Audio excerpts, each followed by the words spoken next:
Ok, bueno. Vamos a iniciar con el conversatorio. Muchas gracias a los asistentes y muchas gracias a Gabriel, a Renzo y a Diana. Yo sé que algunos estamos en un horario diferente, así que muchas gracias por darse el tiempo para hacer esta actividad.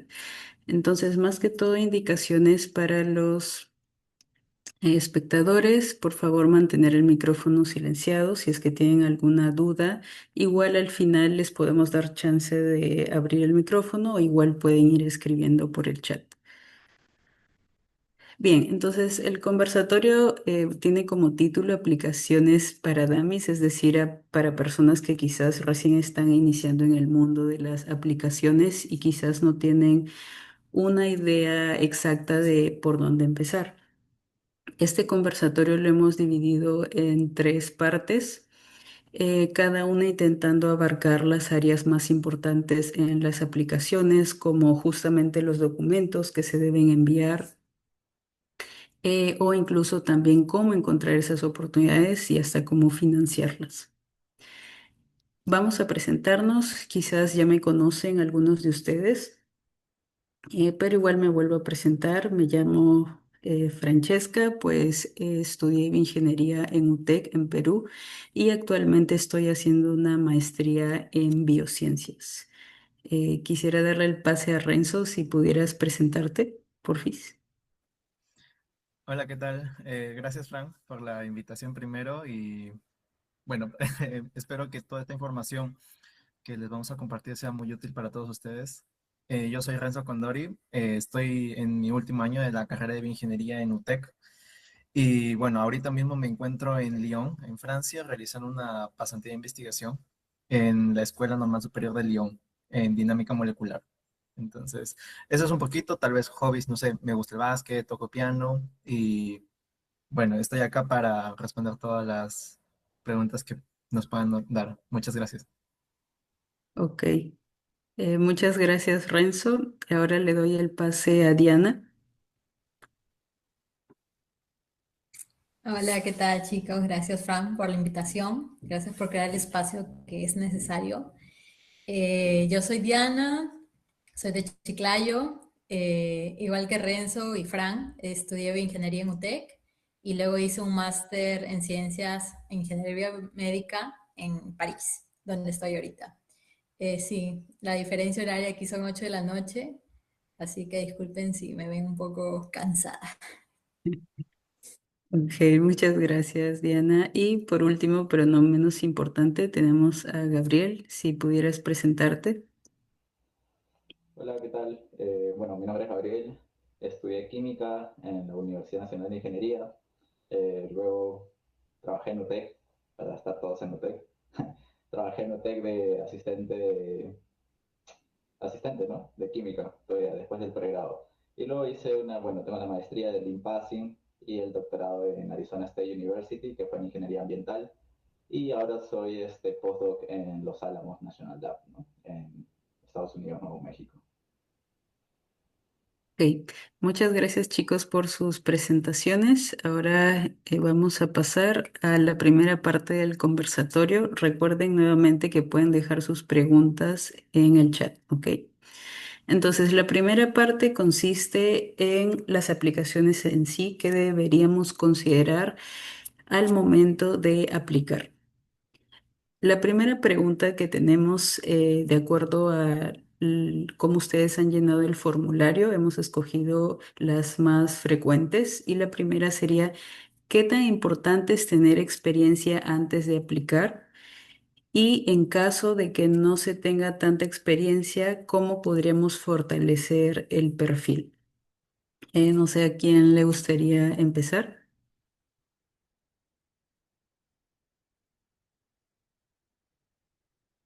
Chicos, sin miedo. Bueno, yo puedo empezar sin pelearse, por favor. Yo creo que es importante.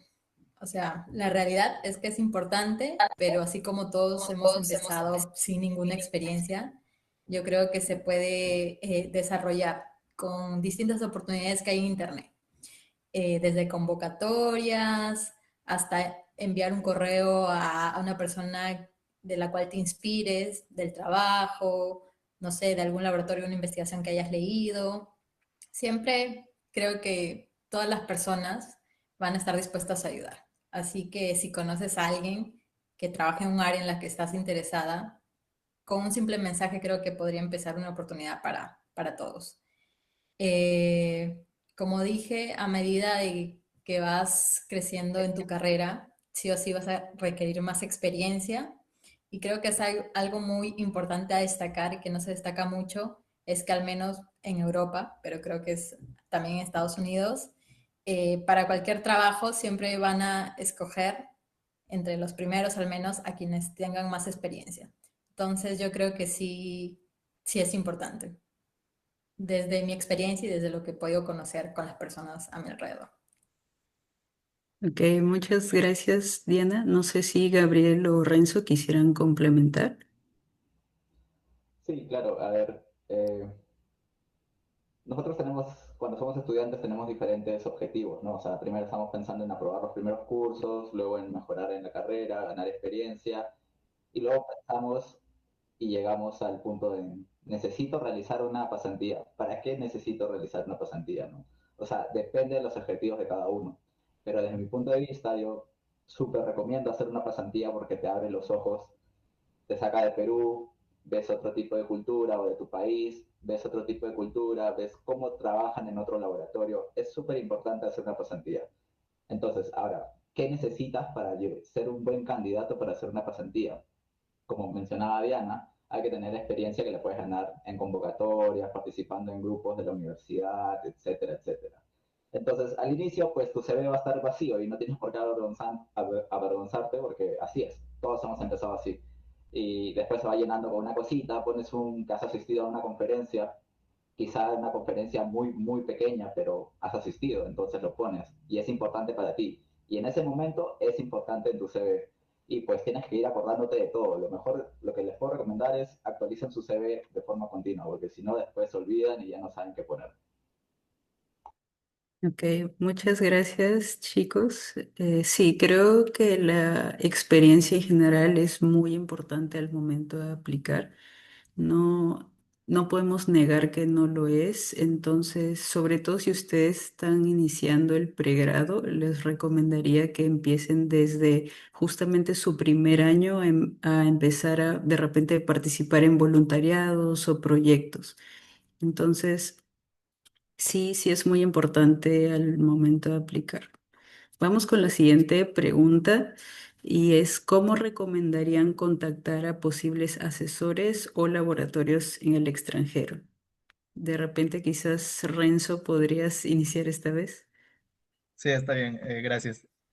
Bueno, no sé si es que se puede, pero de la otra pregunta sí que nada más quería confirmar que todas las experiencias al final, sean congresos, sean actividades que vayas en organizaciones estudiantiles o incluso videos o tutoriales que puedas encontrar en internet y que después tú lo quieras replicar, por ejemplo, en el lado de lo que es computacional, suma. Suma después, ya sea para tu currículum, que lo puedas mencionar, o ya sea para posteriormente escribir una carta de motivación, por ejemplo, que es algo que es muy frecuente en las postulaciones para becas. Ahora, sobre cómo recomendar, cómo contactar posibles asesores, yo personalmente creo que lo mejor que se puede hacer es tratar de contactarse directamente con esa persona a través de un correo o a través de alguna plataforma como es LinkedIn en este caso. ¿Por qué? Porque más allá de que tal vez tengas que postular a través de un formato de una beca, el conversar con este investigador a la larga te permite conocer un poquito más sobre las otras diversas oportunidades que puedes encontrar en un laboratorio. Tipo, oficialmente tú puedes entrar conociendo una beca, pero cuando tú te mandas un correo a un investigador después, si es que se da esto, porque no todos los investigadores responden, pero también es mejor lanzarse, puedes terminar conociendo más oportunidades, no solamente de la beca, sino también a largo plazo. O sea, tipo fondos puestos para investigación que se están abriendo, tal vez posibles congresos que están próximos a organizarse. Entonces, como que te empiezas a abrir tu panorama y bueno, ahí empiezas a expandir también, no es solamente este investigador, también este otro. y este otro. Y nuevamente así puedes mandar correo tras correo, siempre de una manera corta, directa y siempre diciendo, ah, ya, esto es lo que yo quiero hacer, que esto es lo que quiero aprender en tu laboratorio. Listo, muchas gracias, Renzo. Sí, creo que es importante, sobre todo lo que mencionaste, hacerlo de manera directa, sobre todo si estamos yendo a academia. Bueno, los profesores suelen tener pues poco tiempo, digamos, porque algunos o reciben muchos correos o tienen que ir a congresos o bueno, tienen diferentes actividades. Entonces, lo mejor, la manera más correcta es hacerlo a través de correo y pues ser lo más concreto, concreta posible. No sé, Gabriel, si de repente desde tu experiencia el doctorado, quizás podrías comentarnos cómo tú contactaste a tu asesor o cómo fue tu experiencia en ese lado. Ya, sí, claro, antes de eso un toque. ¿Qué iba a decir? Ya. Hay un secreto, ¿ok? Los profesores, lo digo porque mi idea es ser profesor. Entonces yo, cada vez que me reunía con los profesores, les preguntaba, ¿cómo eliges a los estudiantes? Esa era mi pregunta, porque yo, ¿cómo elijo a un estudiante en una entrevista si son 30 minutos, no lo conozco de nada, no sé si sabe investigar, no sé nada? ¿Cómo eliges? Y pues ese es el problema de todos los profesores, necesitan alumnos. Todos los profesores necesitan alumnos.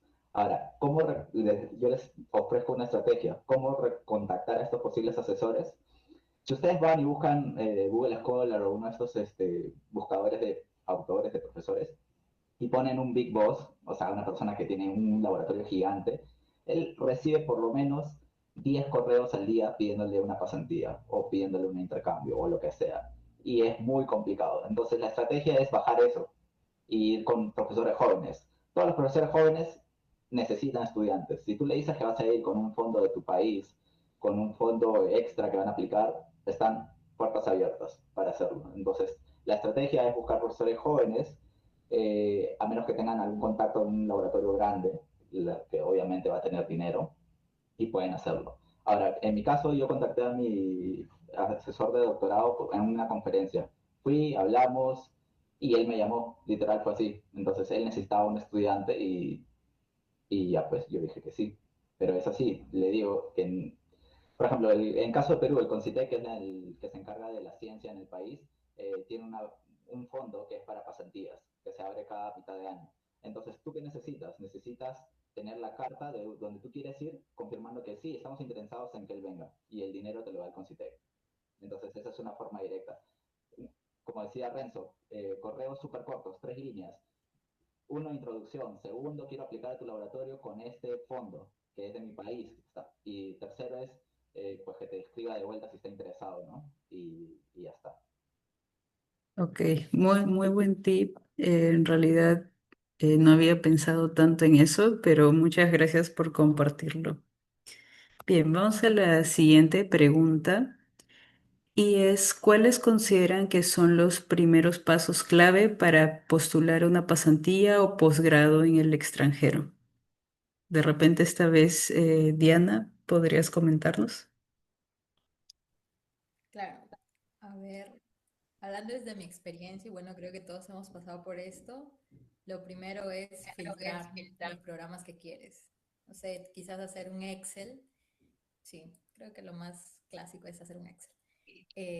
Con los programas que quieres, incluyendo el título, los requisitos, el deadline importante, si tiene beca o no, o ayuda financiera. eh, bueno, en requisitos depende del idioma que se utilice, ¿no? Inglés o del país al que vayas, pero lo más importante creo que es el deadline. Y revisar la malla curricular también, porque a veces puedes imaginarte una cosa con el título, pero resulta siendo otra cuando lees los cursos que lleva. En el caso de becas, yo considero que es importante incluso buscar un año después, o un poco más, un año y medio. En realidad, en mi caso, yo busqué 2 años antes de entrar al máster y postulé un año antes a la beca.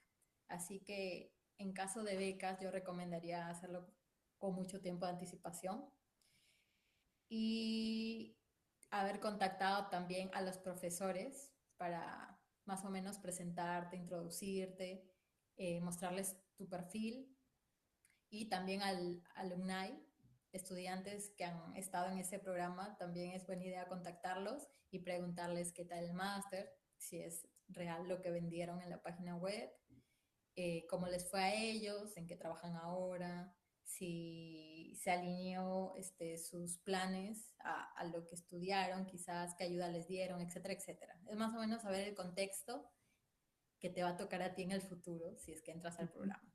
Entonces, sabiendo toda esa información, yo creo que es más fácil decidir si estás seguro o no de entrar al programa. Y también recomiendo, que es algo clave, postular no solo un programa a más, porque uno nunca sabe si es que, cómo sigue el proceso. Entonces, siempre tener más de una alternativa es bueno. Si tienes una sola y la haces, excelente, pero siempre puedes aumentar tus posibilidades con varias opciones. Ok, muchas gracias, Diana. Sí, yo quisiera añadir sobre todo en la parte de, o sea, la primera parte que mencionaste de organizar nuestras postulaciones. Sí es importante que también ustedes, si están interesados en postular sobre todo a los posgrado, que realmente se tomen el tiempo de estudiar el lugar o el programa al que están yendo, porque pues a veces recibo varias consultas sobre, oye, ¿y sabes sobre esta beca? Oye, ¿y sabes si esta postulación cuándo acaba? Es algo que si ustedes están realmente interesados en hacer, tienen que estudiar el posgrado al que van a ir, los requisitos que se piden, si es que tienes que contactar a alguien antes, todo eso tienes que estudiarlo y siempre va a variar de programa en programa o incluso de universidad en universidad. Entonces sí hago énfasis en que al momento de ustedes querer aplicar a algo, se organicen y vayan página por página de cada programa, de cada universidad, a ver qué es lo que les piden a ustedes para aplicar. Voy a ir a la siguiente pregunta, porque igual tenemos varias más preguntas. Bien, la siguiente es, ¿qué factores influyeron en su decisión de estudiar o trabajar en el extranjero, en el país en el que están?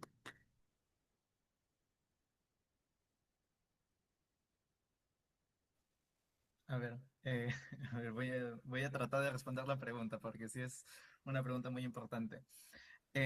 Yo, para ser sincero, cuando tomé mi primera pasantía, que fue ya en 2024 para Bélgica, yo sinceramente no conocía mucho sobre este país, pero sí lo que yo conocía más que todo era cuál era el enfoque que la universidad tenía.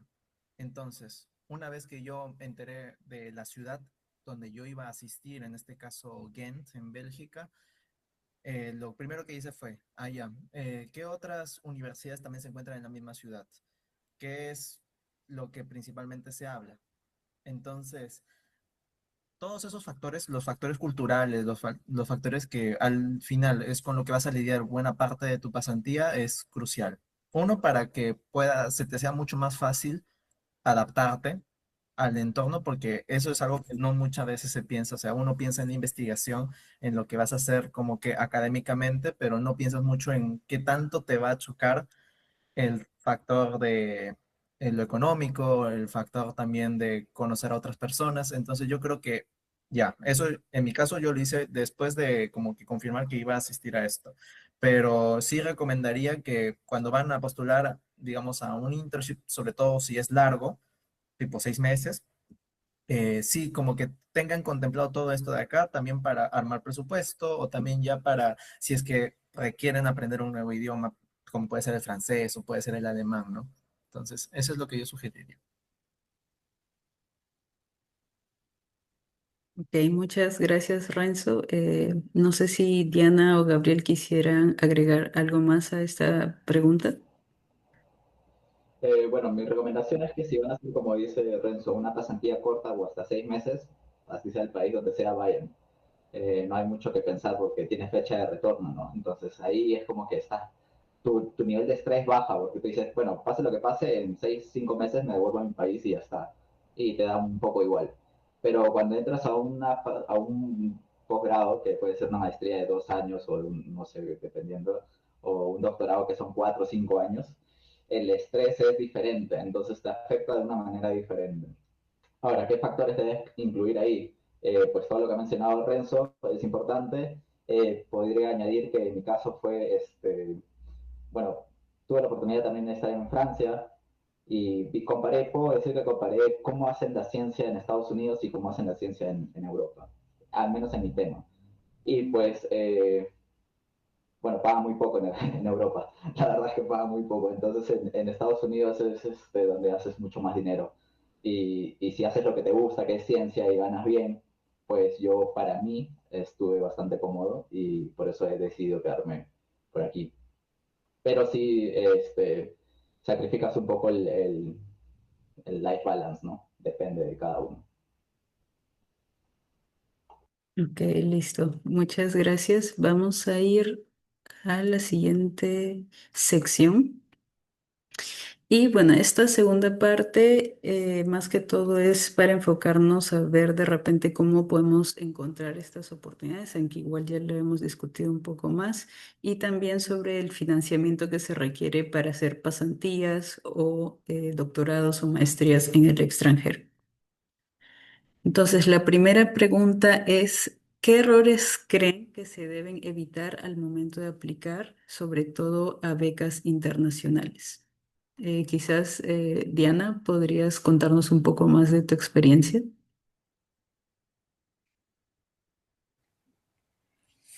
Ya. Como dije antes, ¿qué errores? El primero creo es dejar todo último momento. Preparar tu aplicación con poco tiempo de anticipación es como vivir al límite, te arriesgas mucho y muchas veces, según conozco gente, ha salido mal. Entonces creo que eso sería lo primero, hacer todo con anticipación. Como dije, conocer a los profesores, directores, alumni también es una buena opción, porque si no, irías a ciegas y quizás te topas con la realidad que es otra, y eso es decepcionante. Eh, Luego otro error podría ser, bueno, por hacer todo último momento, te puede faltar algún cierto documento y eso te puede perjudicar. Conozco gente que, por ejemplo, no tenía el certificado de lengua listo, pero dijo, puedo enviarlo, no sé, de acá a un mes. Ya lo di, pero todavía no tengo los resultados. Te puedo enviar el certificado en un mes y sí lo aceptaron. Pero eso depende de las universidades. Hay unas que son más flexibles que otras. Desde mi experiencia, me tuve que informar bien acerca de los requisitos de la beca, porque hay unas que son con edad, otras no, unas que son parciales, otras que son completas. En mi caso, yo iba enfocada a que sea una beca integral. Entonces, quería asegurarme bien de eso. Leí testimonios anteriores. Me acuerdo que entré a un workshop, a un evento de una chica de Bolivia, creo, o de Ecuador, que había ganado la beca IFEI, porque no encontré anteriores becarios de Perú con esta beca. Bueno, no encontré en redes sociales, en LinkedIn, en la misma página de Campus France, entonces seguí influencers de becas en Instagram. Y uno de esos influencers justo lanzó un evento con una chica que había ganado esta beca. Entonces, de una me metí y tomé nota de lo que decía más o menos. Y la verdad sí me ayudó mucho. Los tips que ella dio me ayudaron para hacer mi carta de motivación. No tuve que pagar nada porque también estaban ofreciendo un pack de ayuda, algo así, no me acuerdo. Pero bueno, eso fue suficiente y la verdad es que yo también me arriesgué mucho en el sentido de que solo postulé a esa beca. No, miento, postulé a dos, pero yo sé que habían más, entonces mi consejo siempre van a ser postular lo más que puedas, a todos si es posible. ¿Qué más? Yo creo que eso básicamente. Ok, muchas gracias, Diana. Sí, ¿Puedo agregar algo Gabriel. aquí? Mm.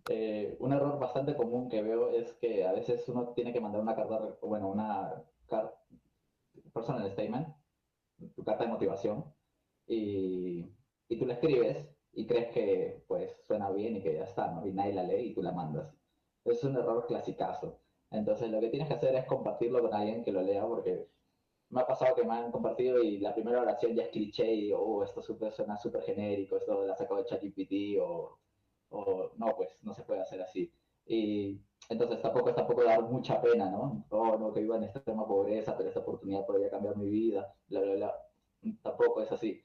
Entonces, es un error bastante común que deben evitar. y bueno, hagan las cosas con tiempo, porque si no, no llegan. Listo, muchas gracias. Vamos a la siguiente pregunta. ¿Cómo han financiado sus estancias o estudios? Creo que Renzo, tú podrías iniciar contándonos un poquito más sobre tu experiencia. A ver, yo considero que mi experiencia es algo particular, tipo, en este caso yo ahorita me encuentro en Francia realizando una pasantía de 6 meses. Ya estoy ya entrando en el último mes, de hecho. Em, y la manera en cómo funcionó fue bastante curiosa y me hizo como que tuve que informarme bastante sobre cómo es la normativa francesa respecto a cómo es el pago para ciertos internos en distintos laboratorios o pasantes, ¿no? De investigación. En mi caso, digamos como que este apoyo que me brindaron desde el laboratorio no era completo, no era integral. Sin embargo, hay una normativa en este caso en el de Francia, el cual indica que para pasantías de superiores a 2 meses, pues se brinda al pasante de investigación un monto aproximadamente de 690 euros, 700 euros. Entonces, dado que en este caso la pasantía en la que yo apliqué mandando un correo y mandando mi carta de motivación por correo al investigador principal, que fue el que anunció esta oportunidad, eh, de esa manera es como, ay, me perdí. Pero ya, entonces se anunció esto y yo mandé por correo y todo esto y así es como me dijeron, ya, esto es lo que te cubre y por lo demás, ya yo tuve que recurrir por mis propios gastos, pero yo considero que como que este estipendio, que es lo que se da, es bastante bueno, te llega a cubrir lo que yo consideraría pues un 70% de los gastos y bueno, tras ello, pues tomar estas chances. Y eso es algo que no había podido como que comentar en las otras preguntas, pero yo les sugiero siempre estén atentos en LinkedIn a distintas oportunidades que los mismos investigadores anuncian. No tienes que estar buscando tal cual en una página de una beca, como puede ser la de Lab, como puede ser la CAUS, la de Arabia, por ejemplo, pero sí en LinkedIn muchas veces, en Francia sobre todo al menos, que es lo que sí me puedo constatar, se anuncian oportunidades para pasantías de 6 meses, 3 meses, 4 meses. Y no pierdes nada mandando tu currículum y diciendo, yo quiero tomar esta oportunidad, esta es mi experiencia. Muchas gracias, Renzo. Si quisiera, antes de que Gabriel comentes, si quisiera también contar un poco mi experiencia, pues en mi caso yo hice una pasantía en Francia, igual que Renzo, la mayoría de las pasantías, sobre todo si van de 4 a 6 meses, son pagadas. Si es menor ese tiempo, no lo son, al menos desde la experiencia que tuve, no sé si ahora es un poco diferente. Si es Entonces, inferior a 2 meses, no es pagado. sí. Ok, entonces, pues eso tienen que considerarlo también al momento de hacer sus estancias. Hay personas que pues sí reciben el financiamiento de la misma universidad o laboratorio. Hay otras veces en las que tú mismo tienes que financiar el programa al que vayas o en el mejor de los casos puedes obtener una beca, que es bueno el caso de Diana y en mi caso ahora en la maestría también estoy con una beca. Ahora sí, Gabriel, ¿qué querías comentar? Bueno, les comentaba en el caso de Estados Unidos que se puede hacer el doctorado directamente sin tener maestría. O sea, tú acabas, tienes tu bachiller y pues no existe la licenciatura en Estados Unidos, o sea, eso es algo de Perú. Pero tú acabas, sales como bachiller y puedes postular a Estados Unidos a hacer un doctorado si es que te quieres dedicar a, a la investigación. Cuando estás aplicando un doctorado es más probable que te financien el mismo profesor.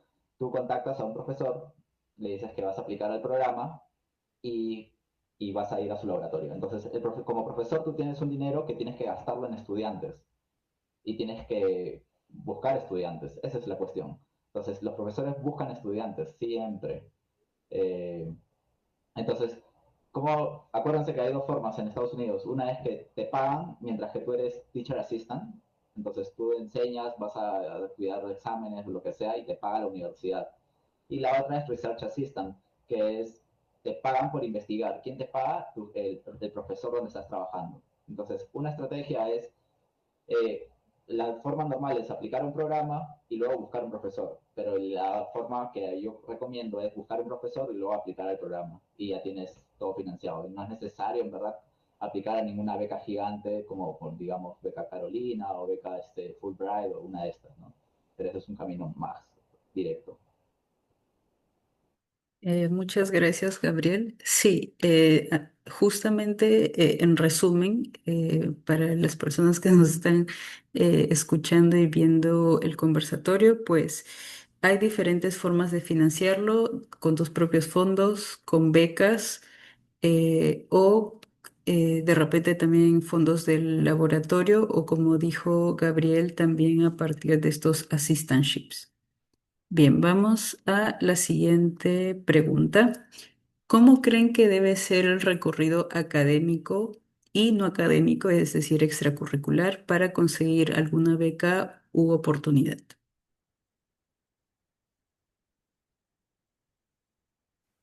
Chicos, hay preguntas en el chat, no sé cómo haríamos para responder. Estoy tratando de escribir, pero ni siquiera puedo seleccionar el mensaje. Sí, Pero sí, bueno, no te respondiendo. preocupes. Al último vamos a tener un espacio para las preguntas. Ah, me había olvidado. Ok, ya. ¿Cómo creen que debe ser el recorrido académico y no académico para conseguir una beca oportunidad? Yo creo que estamos en la edad de ser activos, entonces nunca dejar de hacer proyectos y tener experiencias relacionadas. Igual yo creo que todos tenemos la duda de que empezamos, por ejemplo, en el camino de lo académico y luego quizás nos movemos a lo no académico. Entonces, lo importante es entender la importancia de que podemos transferir las capacidades que ya hemos aprendido, por ejemplo, en lo académico, a lo no académico, ya sea organización, no sé, haber trabajado como project management. En academia aprendes todas las habilidades que necesitas también para lo no académico, o viceversa. Entonces, yo creo que debes tener experiencias de acuerdo a lo que sientes interés en el momento. Si te gusta estar en un laboratorio trabajando, postular a proyectos que veas de amigos, de profesores. Si es que no hay, decir, ah, profesor, sí, me gustaría ayudarlo en este proyecto, a Tonoren de manera voluntaria, o incluso con concursos o convocatorias virtuales. Por ejemplo, ahorita justo me acordé que yo participé en, ¿cómo se llama? Club de Ciencias Internacional, que era justo una edición online que se daba con gente de Sudamérica. Entonces, siempre va a haber oportunidades en todo lado. Entonces, la idea es que te mantengas activo y participando cada que puedas. Obviamente no llegar al punto de estresarte y agobiarte, pero siempre es bueno ir sumando más cosas a tu CV. Muchas gracias. Renzo, ¿quisieras complementar? Sí. Bueno, en este caso más es dirigido para los que recién son cachimbos, tipo están primer año, segundo, tercer ciclo también. Yo considero, al inicio entiendo mucho que la prioridad es como que asegurar un buen promedio o tratar de simplemente sobrevivir a los cursos, que ya de por sí muchas veces el cambio de colegio a universidad es un tanto fuerte. Entonces, no sé exactamente cómo es el contexto en todas las universidades, pero sí recomiendo mucho ser bastante activos en las organizaciones estudiantiles. Y si tienes la posibilidad de también ser parte de la directiva de estas organizaciones, yo creo que es bastante bueno. Uno, porque más allá de las habilidades de investigación que puedes adquirir, ya sea por los proyectos que organices o que se armen dentro de este grupo estudiantil, también puedes adquirir otras habilidades como puede ser organización de eventos, ya que hay muchas de estas organizaciones pues organizan congresos, organizan talleres o pues también otras habilidades como puede ser negociación, ya sea por la formación de alianzas, no solo con organizaciones dentro de, en este caso, bueno, mi universidad UTEC, sino también con otras entidades de Cayetano, San Marcos, de universidades de provincia, o otras instituciones como pueden ser el Instituto Salud del Niño. Se han visto mucho de este tipo de cosas y al final, en una posterior carta de motivación, eso es lo que justamente deberías demostrar, como que tienes que poner ahí al frente, ¿no? Del evaluador todo lo que has hecho y por esto es de que yo te muestro que estoy motivado para poder aprender esto en particular. Muchas gracias, chicos, por sus respuestas. Vamos a ir a la siguiente pregunta. ¿Cómo podemos estar informados acerca de estas oportunidades y becas sin ser estafados? No sé quién quisiera comenzar. De repente, Gabriel. Bueno, es que les mentiría, no, nunca he ganado una beca, así que no sé mucho acerca de... Nunca, es que me da mucha flojera, yo veo una beca y digo, uff, no hago esto ni a balas. Es muy largo el proceso y etcétera, y compites contra un montón de gente. Entonces mi estilo es más comunicación directa con alguien y ver si hay dinero, ¿no? Para hacer algo. Pero igual, LinkedIn es una plataforma muy fuerte, depende a quién sigas, pero en mi LinkedIn, por ejemplo, cada día veo que necesitan un postdoc, que necesitan un estudiante de doctorado, que se encargue de esto, que se encargue del otro. Profesores por cantidades buscando, simplemente para que alguien aplique el programa, llegue a cumplir los requisitos y se pueda hacer el match con el profesor y ya se encarga de hacer research assistant. Ok, muchas gracias. Ahí quisiera aportar y luego te doy el pase, Diana. Creo Eh, que la forma más fácil, yo sé que muchos de repente usan Instagram para informarse. Por ejemplo, Diana comenta que lo hizo para entrar a este webinar. Pero úsenlo justamente para informarse. La mejor forma de no ser estafados es entrar a las páginas oficiales de las universidades o de las becas. No den clic a ninguna fuente rara. Solo usen estas redes sociales para informarse y luego ustedes por su propia cuenta pues hagan la búsqueda, ¿no? En LinkedIn normalmente como es más profesional, pues es posible que las oportunidades que se muestren sean mucho más fiables, pero nuevamente les recomiendo que ustedes mismos hagan la búsqueda.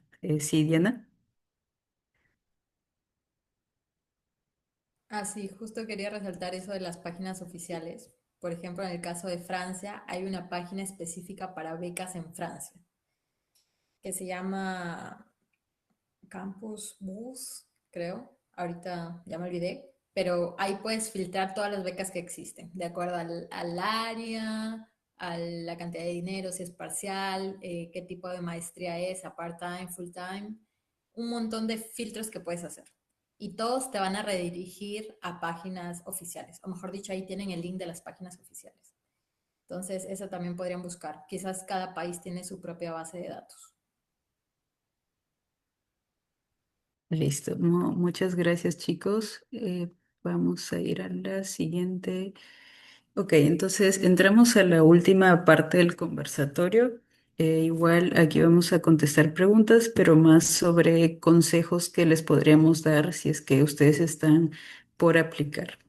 Entonces, la primera pregunta de esta sección es, ¿cómo manejar la postulación si el promedio académico del pregrado no fue tan alto o no es tan alto hasta el momento?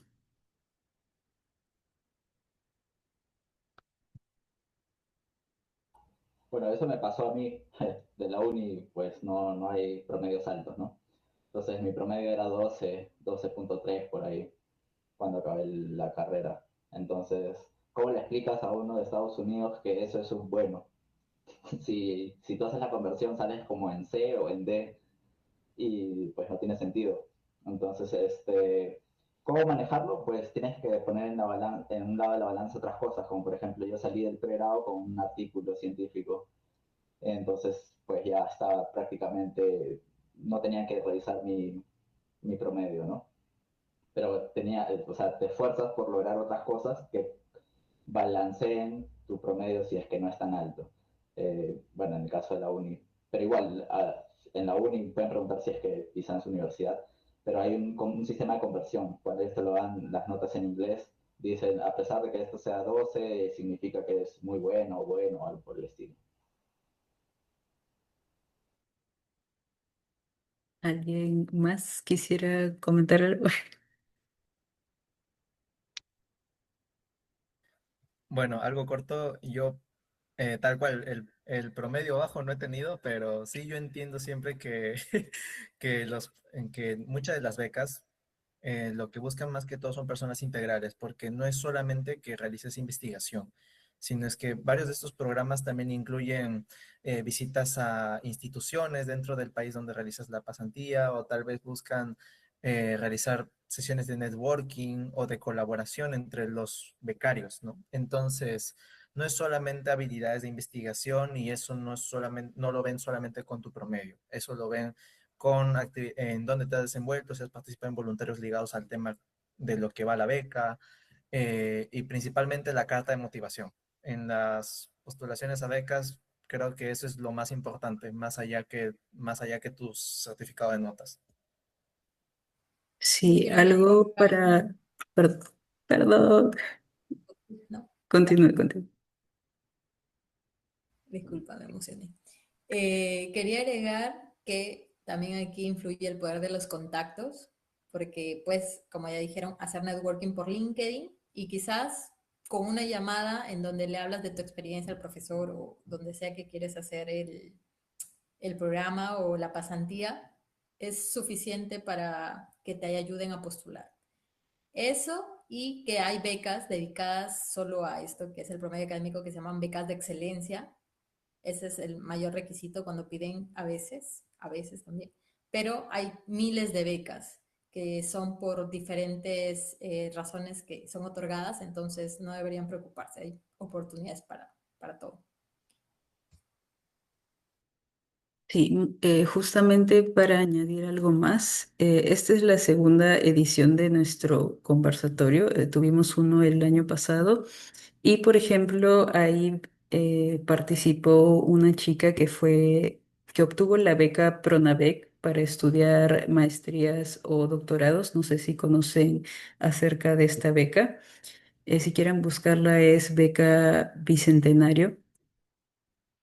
Bueno, y ella justamente nos comentaba que durante su postulación a ella sí, por ejemplo, le pedían la lista de sus notas, pero eso solo era un puntaje extra sobre toda la calificación final que tú ibas a obtener al momento de, pues, ver si estabas calificado para la beca o no. Ese es en un caso. En el otro caso, por ejemplo, de las becas Chevening, que son para estudiar en Reino Unido, la mayoría de cosas que te preguntan es más que todo si has tenido un rol de liderazgo. Entonces ahí de repente pueden entrar también las actividades extracurriculares. No solo todo es notas como los chicos han comentado. Bien, entonces vamos a la siguiente pregunta. ¿Cómo creen que debería ser una carta de motivación ganadora?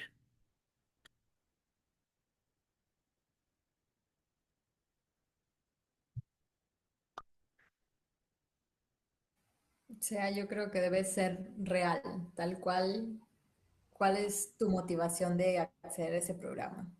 Tenía un tipo de estructura, pero iba más o menos como, bueno, al menos en mi caso, presentarme, decir por qué decidí estudiar lo que estudié, bioingeniería, cuál era mi motivación intrínseca.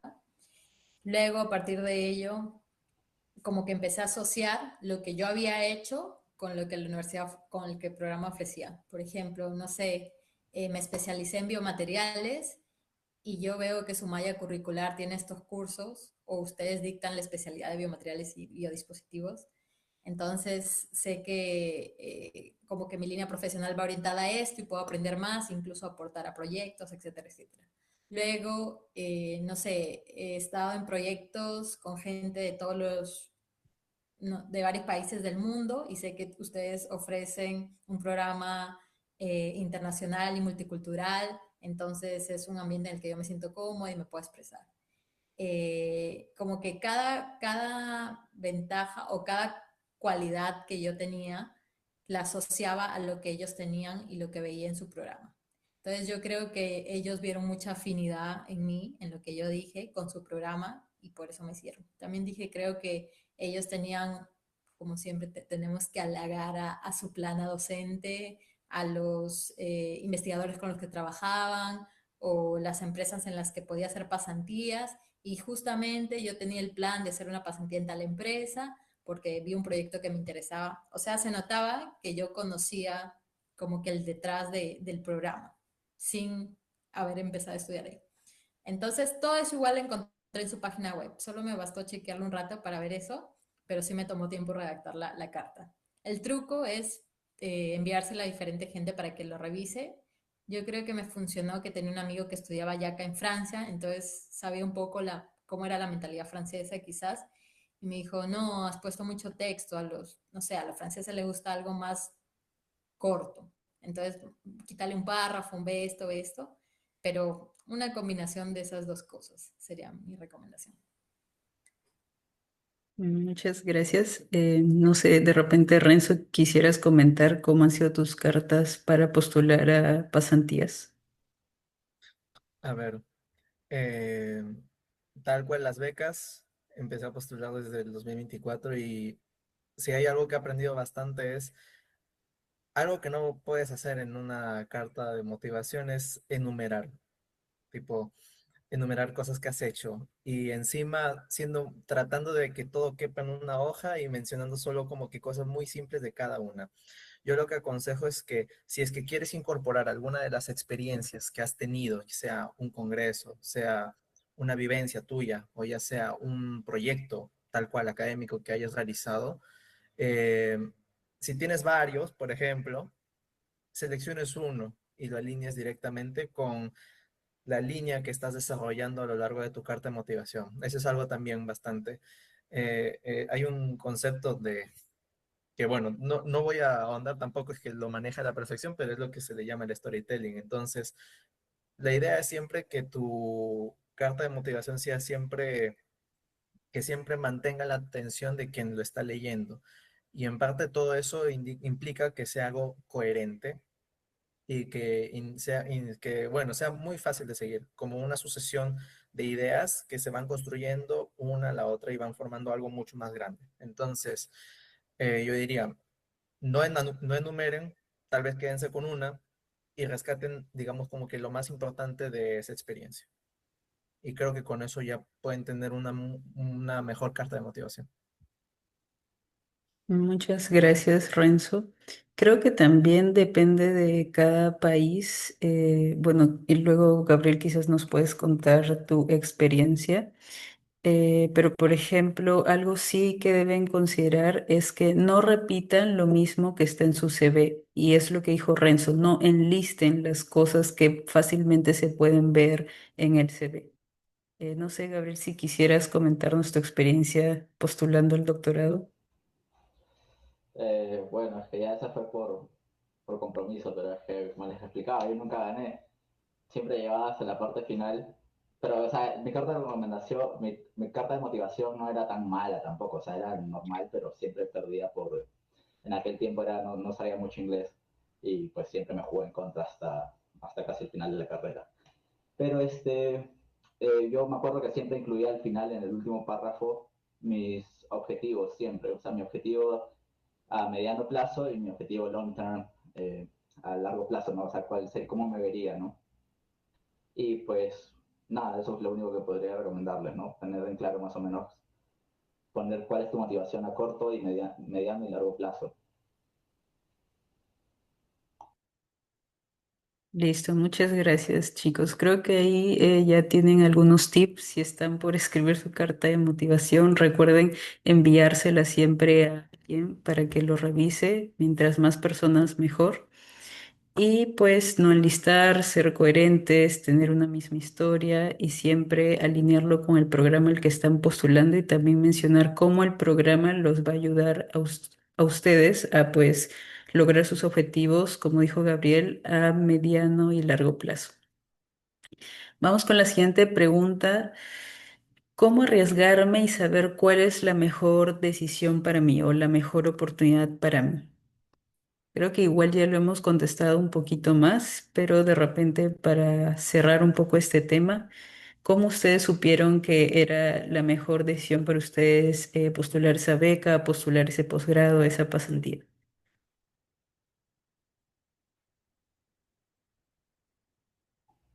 Bueno, me arrepiento, no mentira. Pero tú tienes que conocerte en el sentido de, yo creo que el ritmo de Estados Unidos no es tan amigable, ¿no? O sea, son bastante distantes, compartes un laboratorio con muchas culturas, y eso que yo estuve en un grupo de, digamos, latinos, porque siempre traíamos gente de Brasil y otros países, pero eh, la mejor recomendación es que no lo hagan por moda, no hagan, voy a hacer una maestría porque todo el mundo hace una maestría afuera. Si tú quieres trabajar en el Perú, y vas a irte un año a otro país y regresar y trabajar, perfecto, está bien, no tienes que hacer más, es un año, no es tan largo, etcétera. Pero si tú te quieres dedicar a la investigación, quizá quieres ser profesor, pero es que uno no empieza la investigación queriendo ser profesor, en verdad. Uno empieza diciendo, oye, me gusta esto, quiero seguir investigando, aprendiendo, ¿qué sigue? Por ejemplo, yo acá el pregrado, ¿qué sigue? Maestría. Ah, pero en Estados Unidos hace directo el doctorado. Ok, hagamos doctorado, ya, acabé. ¿Qué sigue? Postdoc. Ok, vamos a hacer un postdoc. ¿Qué sigue? Y pues después ya sigue ya volverte profesor. Entonces, tienes que conocerte y saber si vas a ser capaz de aguantar un nivel de estrés fuerte, estar solo en otro país, quizás si no tienes los medios no regresar a tu país tan seguido como quisieras. Y nada, bastante resiliencia y acostumbrarte a, si te gusta, lo vas a pasar bien. Muchas gracias, Gabriel. Diana o Renzo. Eh, a ver, bueno, algo que alguna vez escuché, preocúpate por el río cuando lo tengas enfrente. Entonces, yo lo estoy hablando en concepto de pasantías. Entonces, ya dijeron antes, postulen a todas las pasantías que puedan, siempre y cuando, claro, eso no reduzca la calidad, ¿no? De tu postulación, o sea, de las cartas que mandes, de todo ello, ¿no? De las cartas de recomendación que obtengas y eso. Eh, pero ponte, digamos que te ganaste la lotería y tienes como tres ofertas o dos ofertas de pasantía para realizar. Independientemente de la que elijas, yo considero, ya estás ganando. O sea, yo considero eso. Desde que ya tienes la oportunidad de poder ir a otro país, conocer cómo se hace la investigación en otro país, yo creo que desde ahí siempre vas a tener una ganancia. Entonces, yo diría, si es que tienen mucha ansiedad por saber, pucha, si tomo esto ya entonces voy a perder la oportunidad de acá, entonces ya no sé por dónde voy a guiarme en mi investigación, en todo eso. Yo diría, no se preocupen tanto por ello. En el momento tomen la decisión que ustedes consideren que en ese preciso momento es lo mejor para ti. Aprendan, vivan la experiencia, que no es solamente investigación, también es justamente cómo ser más independiente en el extranjero y encontrar oportunidades ya de trabajo, por ejemplo, ¿no? Entonces, eso es lo que yo diría. Siempre vale la pena arriesgarse. Siempre manden ese correo, siempre manden esa aplicación y cuando tengan la oportunidad ahí, ya considérense ganadores. Eso es lo que yo diría. No se preocupen tanto. Y Diana, ¿quisieras añadir algo? Sí, estoy de acuerdo con Renzo. Un profe también me dijo lo mismo en mi día de sustentación, que si hoy quiero hacer algo y en 3 años no, o sea, no, está bien, pues, ¿no? Uno siempre va a estar expuesto a cambios y a medida que va creciendo y cambiando también como persona, quizás los intereses cambian. Entonces, como dije antes, hay que valorar nuestras habilidades que son transversales, o sea, no tener miedo de decir, ay, no, no tengo una experiencia en esto. En realidad sí tienes, solo que viéndolo desde otra perspectiva. Entonces, yo creo que cualquier aprendizaje con motivación siempre va a estar bien recibido. Así que si tienen dudas, obviamente muchas, lo ideal es informarse quizás también con los alumni, pero después de que ya han tratado de recopilar toda la información que han podido, yo creo que es cuestión de lanzarse nomás y ver en el momento e ir cambiando de decisión respecto a cómo va, pero confiar en el proceso, eso sería. Muchas gracias, chicos. Vamos con la siguiente pregunta, ya estamos por finalizar. Y la pregunta es, ¿qué es lo que les hubiera gustado saber antes, durante y después de postular?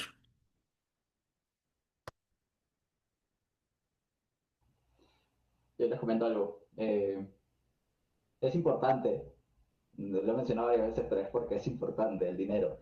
Eh, lo que pasa es que en Estados Unidos te dicen un monto, pero te cobran taxes. Y eso no pasa o no lo tienes tan en claro en Perú. Entonces, de lo que te digan, tienes que quitarle un 30% de esa cantidad. Depende de cuánto ganes, pero te quitan mucho dinero. Ahora, siempre la universidad te va a pagar lo necesario para sobrevivir. Es decir, no es que vas a pasar hambre, no es que vas a pasar, no vas a poder encontrar un lugar, etcétera. Va a haber. Así te vayas a Nueva York, igual, te van a pagar lo suficiente como para conseguir algo. Eh, Eso me hubiese gustado saber antes, ya que uno llega con las expectativas arriba y después va, oye, ¿qué fue? ¿Mi dinero dónde está? Y pues ya no hay. Eh, Eso, después de postular, pues nada, lo que me hubiese gustado saber es que es muy sencillo, en verdad, chicos, es muy sencillo si tú contactas al profesor antes. Al final les voy a contar un caso y pues vamos a ver, es muy sencillo, antes tienen que tener ganas. Sí, para añadir lo que dijo Gabriel, que el dinero es muy importante, es cierto, y no tomen a la ligera cuando ustedes vayan a postular la parte del financiamiento. Cuando yo egresé de la carrera de ingeniería, pues dije, ok, ¿qué voy a hacer? Y lo primero que se me vino a la mente es hacer una maestría. Entonces yo empecé a postular a maestrías al extranjero sin tener en cuenta la parte del financiamiento. Y ya cuando me aceptaron, recién vi si había becas o no. Ese es el peor error que pueden hacer si están por postular. Por eso, como dijo Diana, lo mejor es informarse. Si es con años de anticipación, mucho mejor. Bueno, no sé si alguien más quisiera añadir algo respecto a esta pregunta. Algo chiqui quizás. Bueno, yo siempre hago énfasis en revisar con tiempo todo e informarte. Entonces ahora quiero hacer algo distinto. Yo me emocioné tanto con el programa que no revisé nada de París. Bueno, París es recontra conocido, pero estaba un poco perdida con el tema del clima. Entonces cuando tuve mi primer invierno, sufrí porque no salía el sol.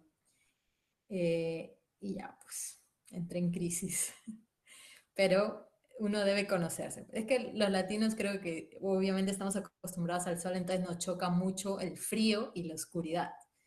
Entonces, si es que te conoces y sabes que eres una persona que no podría soportar estar así, no sé, por 1 o 2 meses, o sea, ser consciente que te va a chocar. Igual hay soluciones, pues, ¿no? Tomar pastillas y demás. Eh, pero es importante mapear bien el lugar donde te vas. Renzo, ¿quisieras añadir algo? Bueno, ¿qué es lo que me hubiera gustado?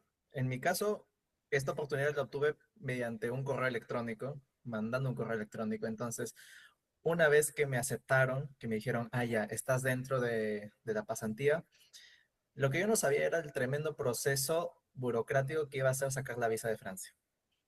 Entonces, y no solo eso, sino tener la documentación. O sea, ya el proceso de visa es uno, que tienes que ir a la embajada y todo. Pero antes de eso tenía que yo, en este caso, esperar a que los investigadores, ellos, envíen mi convención de stage, que es el documento que indica que tú vas a ser pasante de investigación en Francia. Lo envíen, en este caso, a la entidad encargada de investigación de Francia, la CNRS, me parece, y ellos terminan emitiendo un subavis favorable.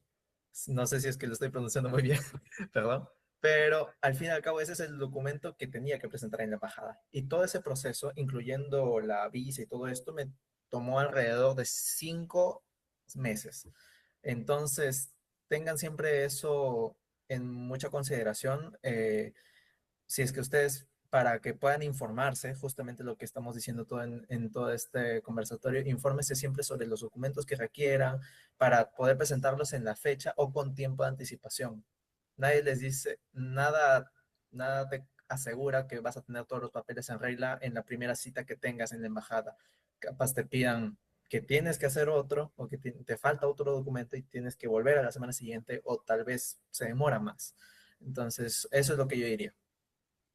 Consideren esos procesos burocráticos antes de después, ¿no? Para que no tengan sorpresas de último minuto. Ok, muchas gracias chicos por sus respuestas. Bueno, y antes de esto, vamos a ir a las preguntas del chat. Ahora sí.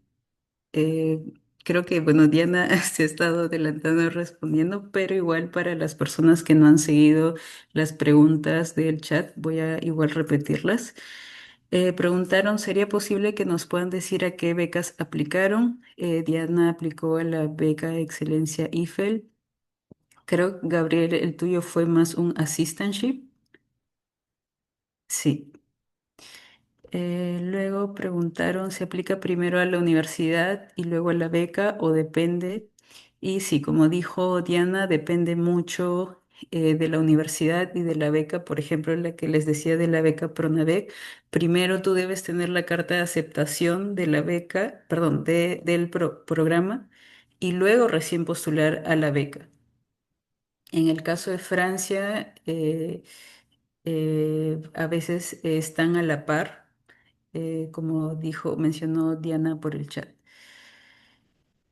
Luego preguntan, buen día, ¿alguno de los chicos de UTEC estudió en el programa 4+1? Creo que ninguno estudió en ese programa. Bueno, Renzo aún quizás tiene la chance, pero al menos creo que Diana y yo cuando estábamos en ese entonces no era tan famoso el programa 4+1. Ahora UTEC está dándole más fuerza a eso.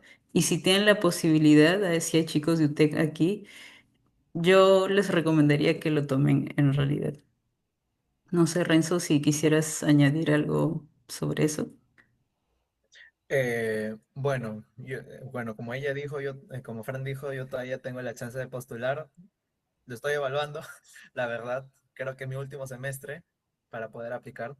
Pero ya hablando sobre un poquito los requisitos, si hay chicos acá también de UTEC, aplica para todos los que superen los 160 créditos, que es aproximadamente el octavo ciclo, me parece, que vendría a ser el equivalente.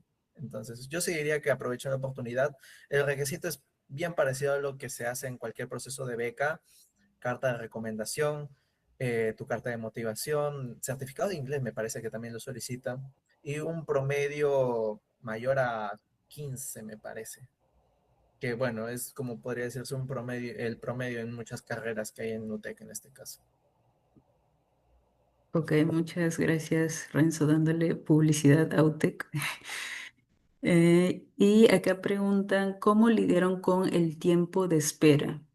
Eh, Siento que es una oportunidad que te cambia tu trayecto profesional, pero esperar es muy abrumador. Quizás nos podrían contar no sé, su experiencia. Creo que en general esperar es parte del proceso, o sea, no se puede hacer mucho al respecto, pero no sé si quisieran añadir algo.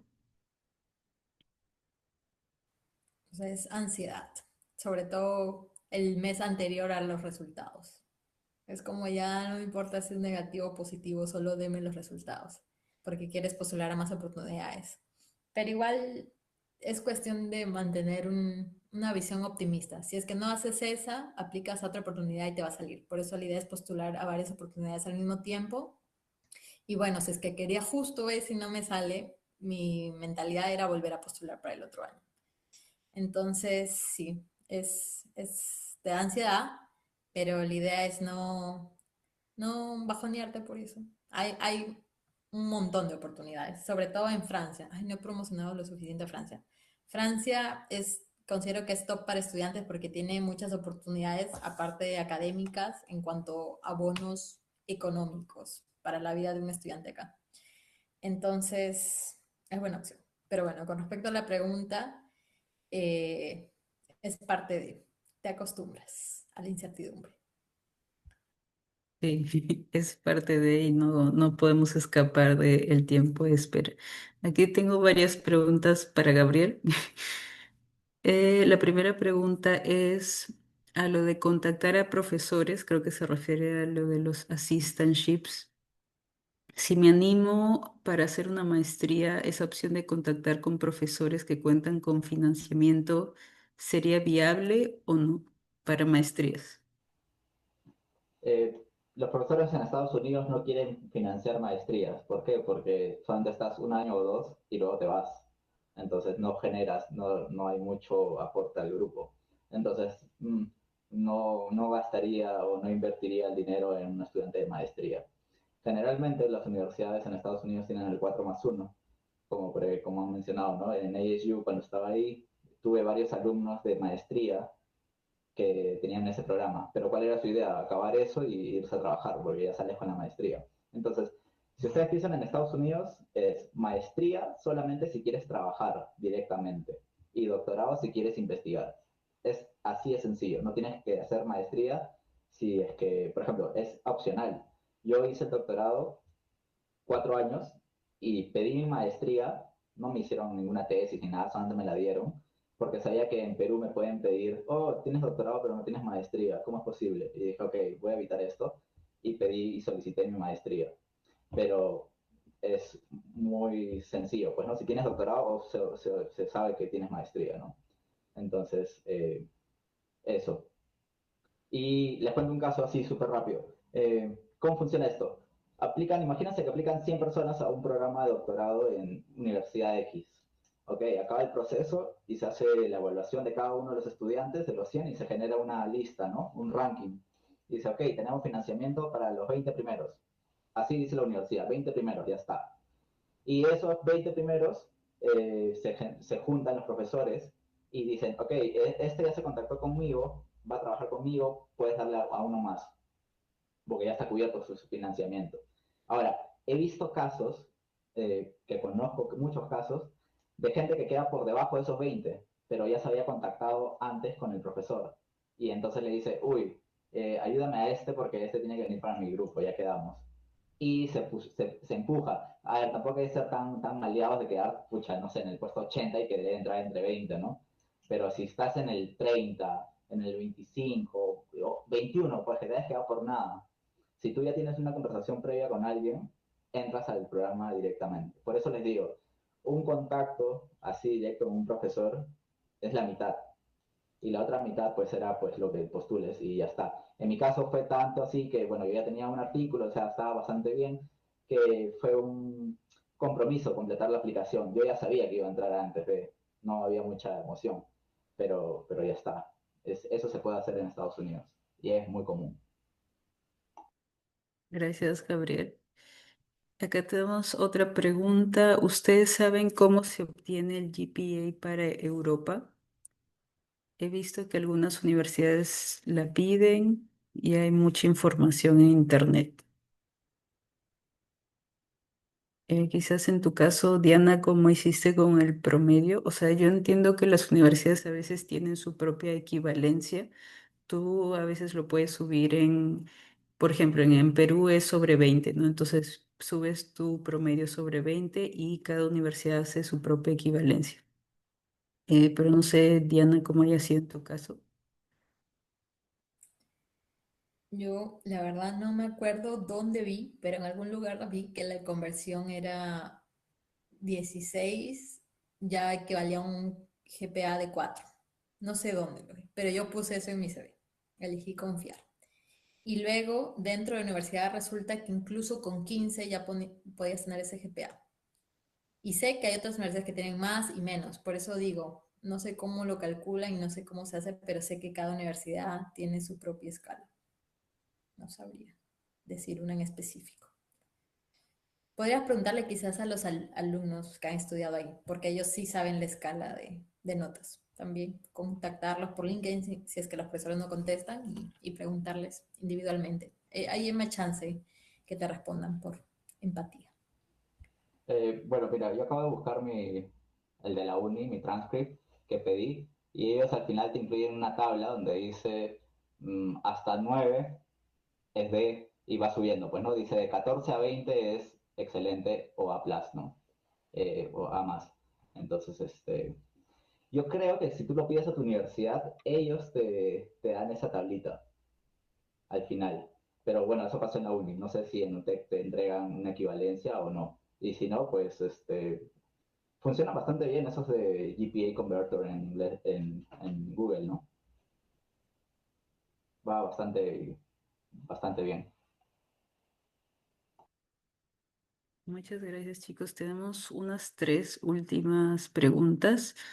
Alguien menciona que está en séptimo ciclo y pregunta, ¿desde ahora puedo postular a becas para maestría? Me interesan las becas integrales. ¿Qué otras becas hay de esta modalidad, además de Fulbright y Chevening? Creo que postular como tal. Quizás ahora, como estás todavía en séptimo ciclo, sería mejor ir investigando a qué programas y qué becas quisieras postular una vez egreses, porque normalmente las postulaciones te piden varias cosas o varios documentos que justamente vas a obtener al finalizar tu carrera. Entonces, por ahora yo recomendaría lo mejor es informarte los requisitos. De repente, si no cumples con alguno, aún tienes el tiempo para pues completar esos requisitos que te piden. ¿Y qué otras becas hay de esta modalidad? No sé, chicos, si ustedes saben de becas integrales. La mía era integral. Y te pagaban los vuelos, la acomodación, el fee de la universidad. Pero como digo, creo que cada país tiene su portal de becas. El de Francia lo envié en el chat. Y con respecto a desde cuándo puedes postular, el último año yo siento que la mayoría postulan, sobre todo si es a becas, porque becas es con un año de anticipación afuera, internacionalmente. Las de Fulbright o Chevening creo que las da el Estado peruano. No sabría decirte cuándo es la fecha, pero sería bueno que te vayas preparando para ver qué tienen los requisitos. Becas integrales hay un montón, estoy segura, solo que no estamos enterados. Entonces sería cuestión de que también sigas a influencers de becas, en Instagram hay un montón, Fran, por ejemplo, en LinkedIn, hay en todo lado, TikTok supongo también. Entonces la cosa es, ellos tienen toda la data. Ahí podrías buscar y quién sabe, luego nos compartes. Sí, algo también para añadir es que las universidades a veces también tienen sus propias becas. Sí dan una cantidad más reducida, limitada, por ejemplo, de 100 aplicantes, solo tienen opción de financiar a cuatro personas de repente de las que han sido aceptadas, o a veces son becas parciales, también existen las becas parciales, pero si buscas becas integrales, puedes buscar en las mismas páginas del gobierno. No sé si te interesa Reino Unido, pero al igual que lo que mencionó Diana, que Francia tiene su propia página de becas, el Reino Unido también, y imagino que que otros países también deben tener sus páginas de becas. Entonces, si ya sabes más o menos a qué programa vas a ir, entra a la página del gobierno de ese país para buscar los tipos de becas que ofrece el gobierno. La siguiente pregunta es, ¿cómo hicieron para dar el salto de alumnos normales a querer investigar? Ya estoy por terminar la carrera y recién estoy viendo temas de investigación para la tesis. ¿Qué les motivó a meterse en investigación?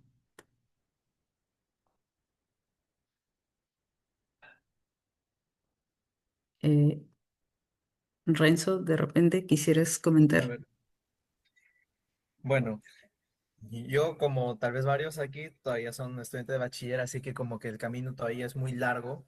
No podría decir que yo he asegurado un camino en la investigación, por lo tanto seguir un doctorado y todo ello, pero sí, al momento que se me presentaron estas oportunidades de realizar pasantías de investigación propiamente, yo ya tenía, o sea, como que yo haciendo un repaso, ¿no? De lo que había hecho durante la universidad, yo decía, creo que es un perfil que puede ser bastante bueno para mí. O sea, lo que yo había hecho ya previamente ya se asemejaba a investigación. Ya había realizado prácticas en mi universidad y la experiencia me había resultado bastante buena, siempre indagando, ¿no? En mí mismo siempre me gustó esto de aprender nuevas cosas, aunque tal vez no sea mi punto fuerte, igual intentarlo y a partir de ello tratar de comprender, ¿no? El meollo. Entonces, si es que más o menos también tienes como que este deseo, ¿no? De comprender las cosas o tal vez de desarrollar algo a partir de algo que has aprendido, entonces yo creo que sí podríamos estar hablando de un perfil de investigación. Y ya por último, si es que capaz, ya estoy hablando ya como que adelantándome a los hechos, capaz no es el perfil que te gusta, tal vez no te gusta tanto la investigación, pues ir a una pasantía de investigación te va a ayudar a comprender eso y también a no tener una opinión sesgada. O sea, es como ya conoces cómo es este entorno de la investigación, entonces con mayor seguridad puedes decir, ah, ya, yo me voy por otro lado. Eso es lo que te puedo decir. Y creo que algo para añadir, bueno, o para enfatizar es lo que mencionó Renzo, siempre pueden postular a alguna pasantía, ya sea en industria, porque a veces las empresas también tienen sus áreas de investigación, o de repente, pues, en un laboratorio o una universidad. Y esa experiencia les va a servir para darse cuenta si realmente lo que buscan es hacer investigación o no. Igual incluso dentro de la investigación, cuando inicias, pues al menos en mi caso lo que me pasó es que la primera pasantía que hice, el tema de investigación no se relaciona tanto con lo que estoy haciendo ahora. Entonces igual en el camino vas a ir formando y vas a ir dándote cuenta qué línea de investigación te interesa más, ¿no? Pero la mejor manera de darte cuenta si realmente quieres un camino de investigación o no es justamente haciendo investigación y dándote cuenta, pues si te gusta el ambiente laboral o los beneficios que ofrece. No sé si alguno de los chicos quisiera añadir algo más al respecto. Iba a recomendar algo.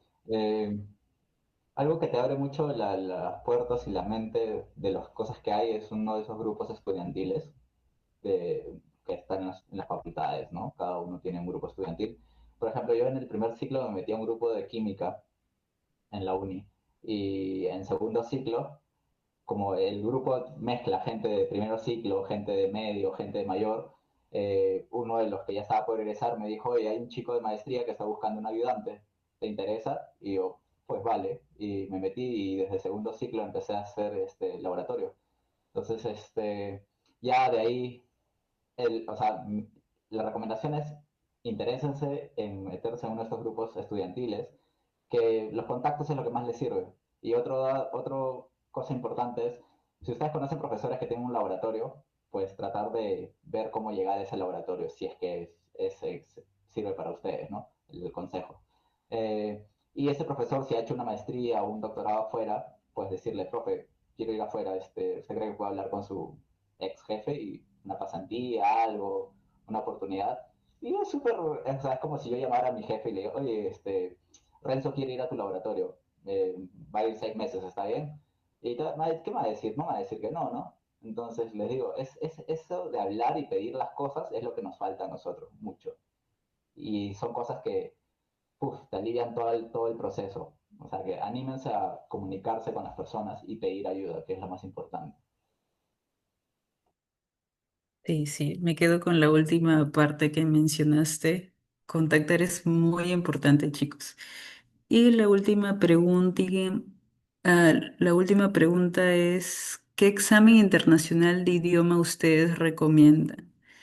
Bueno, si te refieres a inglés, al menos yo di el TOEFL, pero igual eso depende también de dónde postules porque a veces piden cierto tipo de examen.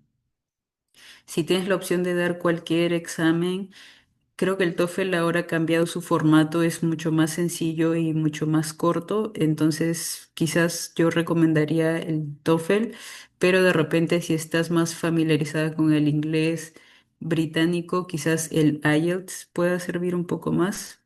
No sé, chicos, ¿ustedes qué examen dieron? Ah, yo tengo hacks. En el inglés, yo estaba postulando en la pandemia y se abrió el Duolingo English Test, que costaba $50 contra el TOEFL que costaba como 300 o 250, si no me equivoco. Entonces, tenías que entrar a la página de la universidad y algunos te decían que validaba el Duolingo English Test. Este no es nada que ver con la aplicación, o sea, tiene el mismo símbolo, creo, pero no es nada de la aplicación, sino es un examen real de inglés que te cuesta $50 y lo puedes dar cada 2 semanas, creo, si es que fallas el primero. Sí, porque yo fallé. Entonces, lo puedes dar y vale. Entonces, por ejemplo, es igualito que un TOEFL, no tiene rangos. Si sacabas más de 120, la universidad te aceptaba. Y pues yo di ese y con $50 ya validé el que tenía en inglés. Y eso también es súper, nunca aprendemos inglés hasta que vamos a un lugar donde tenemos que hablar inglés. Y, y hay mucha gente que habla mucho menos y también está en el programa, así que no se sientan cortos y mándense con el inglés a donde sea.